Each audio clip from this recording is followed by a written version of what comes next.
Oracle RAC tools.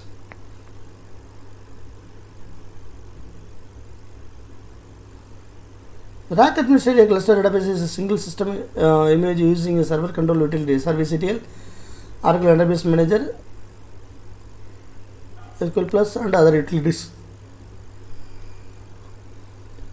Cluster verification utility, CVU. CVU is a command line tool that you can use to verify a range of all of cluster and Oracle RAC components such as shared storage devices, networking configurations, system requirements, Oracle clusterware and additional operating system groups and users. You can use CVU for pre-installation checks and for post-installation checks of cluster environment. CVU is especially useful during pre-installation and during installation of Oracle clusterware and Oracle RAC components. Oracle Universal Installer runs CVU after installing Oracle clusterware and Oracle database. Verify your environment. Install and use CVU before you install Oracle RAC to ensure that your configuration meets the minimum Oracle RAC installation requirements. Also use CVU for verifying the completion of ongoing administrative tasks such as node addition and node deletion. Alright. And then Oracle Database Manager, OEM. Oracle Database Manager Cloud Control GUI interface for managing both non-cluster database and Oracle RAC database environments. Oracle recommends that you use Oracle Database Manager to perform administrative tasks whenever feasible.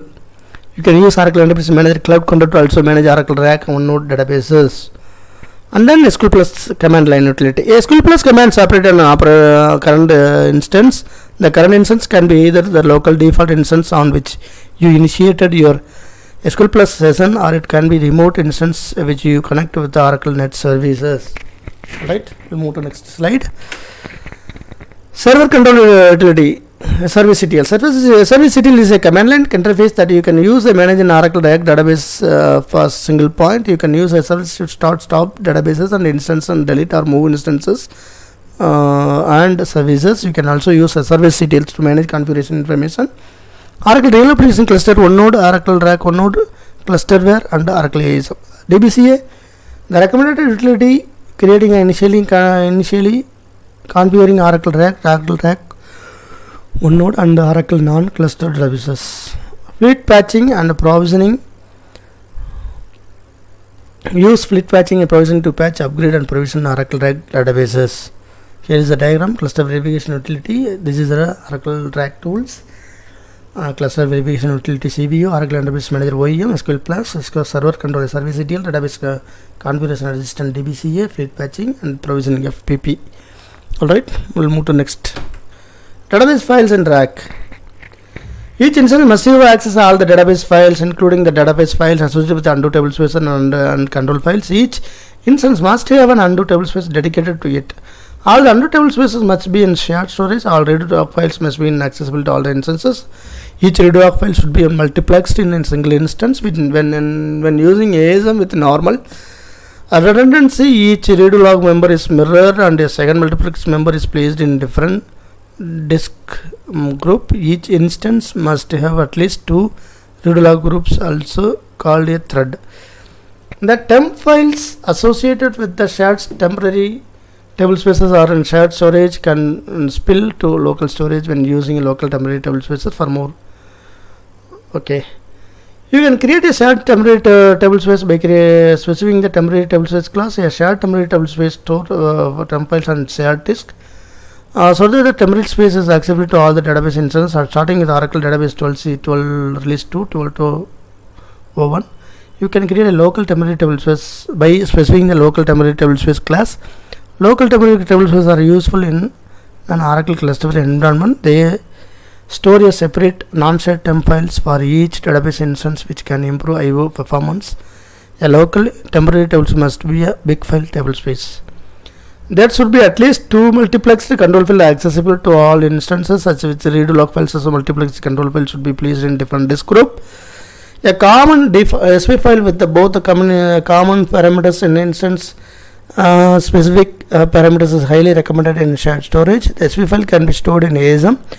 Some initialization parameter must be same across all instances in cluster, and some must be unique per instance. Most parameters should be the same, maintain consistent behavior. The database password file over a period may be placed in shared storage or may be placed on local node. This file contains the password for privileged user must have available when the database is not open. Okay, here is the database files diagram. Database data files and table space files. Each instance has its own set. Control file, redo log file, database password file, TD wallet. So temple shared temporary table spaces, server parameter initialization file, background on recovery files. Server parameter SV file in rack.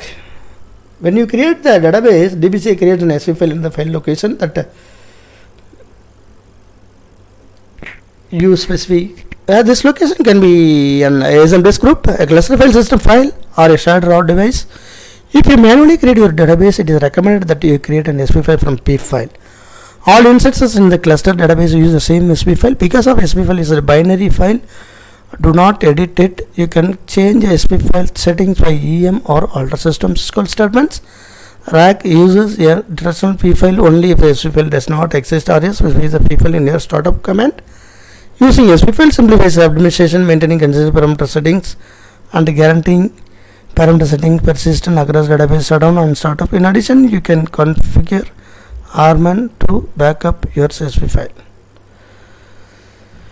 You can modify the value of the administration parameters by using the alter system set command. This is the same as with the single instance database, except that you have possibility to specify SID class and addition scope class. By using SID class, you can specify the SID class instance where text expect SID equal to star if you want to change the value of the parameter for all instances. Specify SID equal to SID if you want to change the value of the parameter only one instance. The setting takes precedence over previous and subsequent alter system set statement that specifies SID star. If the instance is startup with the SV file, then SID is the default. If you do not want to specify the SID class, if you specify an instance, then the current instance, then a message is sent to the instance. Change the parameter value on its memory, or you are not using SV file scope. The combination of the scope equal to memory and the SID of the alter system tracker, it allows you to override the precedence concurrently. Used deform entry. This allows the current deform entry used for the next created deform entry to be taken into account on that particular SID. Using the last example, you can remove a line from your SV file. Alright. Cluster database. Enable the database to be started in cluster mode. Set this is true. Cluster database instances. Set the number of instances in your rack environment. A proper setting for this parameter can improve memory use. Okay. We'll move to next slide.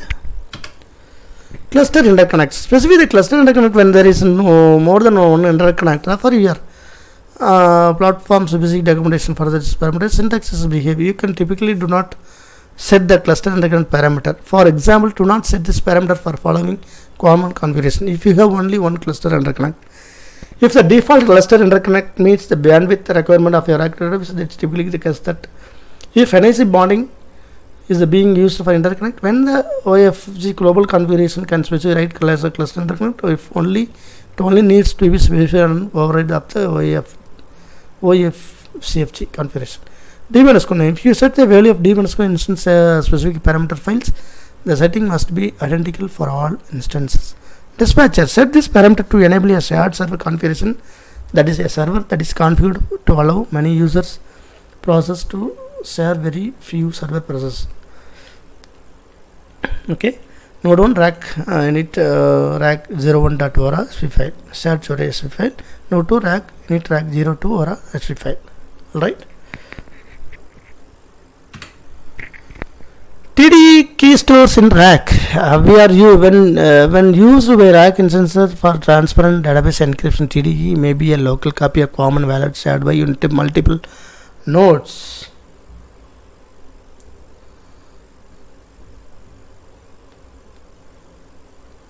Or a shared copy residing on shared storage that all the nodes can access.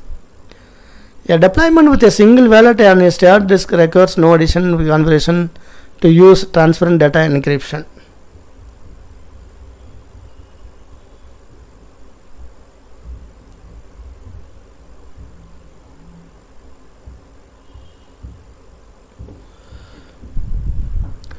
you want to use local copies, you must copy the wallet and make it available to all the other nodes after initial configuration.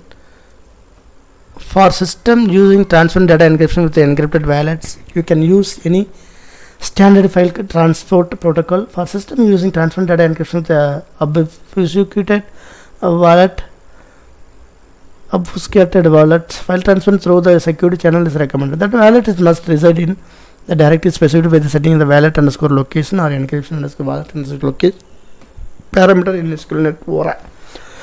In 19C, wallet underscore root initialization parameters superseded the settings in SQLnet ORA. The local copies of the wallet need to be synchronized for the duration of transparent data encryption usage until the server key is rekeyed through the alter system set key SQL statement. Each time you run the alter system set key statement at a database instance, you must again copy the wallet residing on the node to make it available to all the other nodes. To avoid unnecessary administrative overhead, reserve rekeying for exceptional cases where you are certain that the server master key is compromised, that the not keying would not cause the serious security problem. Okay. Advanced key management, set key identified by key store, master keys, manual copy, node 1 and node 2, node 3, node 4, etc. etc. Okay. Undo tablespace and rack. The Oracle database automatically manages undo segments with a specific undo tablespace that is assigned on an instance. Under normal circumstances, only the instance assigned to the undo tablespace can modify the contents of the undo tablespace. However, all instances can always read all undo blocks for consistent reads purposes. Also, any instance or update or any tablespace during transaction recovery as long as that the undo tablespace is not currently used by another instance for undo generation or transaction recovery. You assign undo tablespace in your rack database by specifying a different value for the undo underscore tablespace parameter for each instance in your SP file or individual SP file. If you do not set the undo table underscore table parameter, each instance uses the first available undo tablespace for policy manager databases. Oracle automatically allocates the undo tablespace when the instance starts if you have OMF enabled. Alright.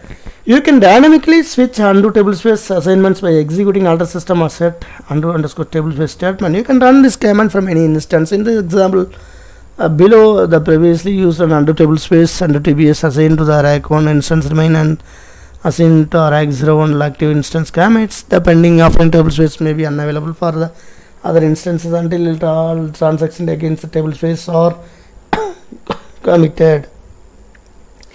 You cannot simultaneously use automatic undo management AUM and manual undo management in rack database. It is highly recommended that you use the AUM mode. Right? Here it is that undo tablespace management rack node 1, rack 1 and rack 2. Consistent reads, transaction recovery. So shared storage, undo tablespace 3, pending offline, alter system set undo tablespace rack 01.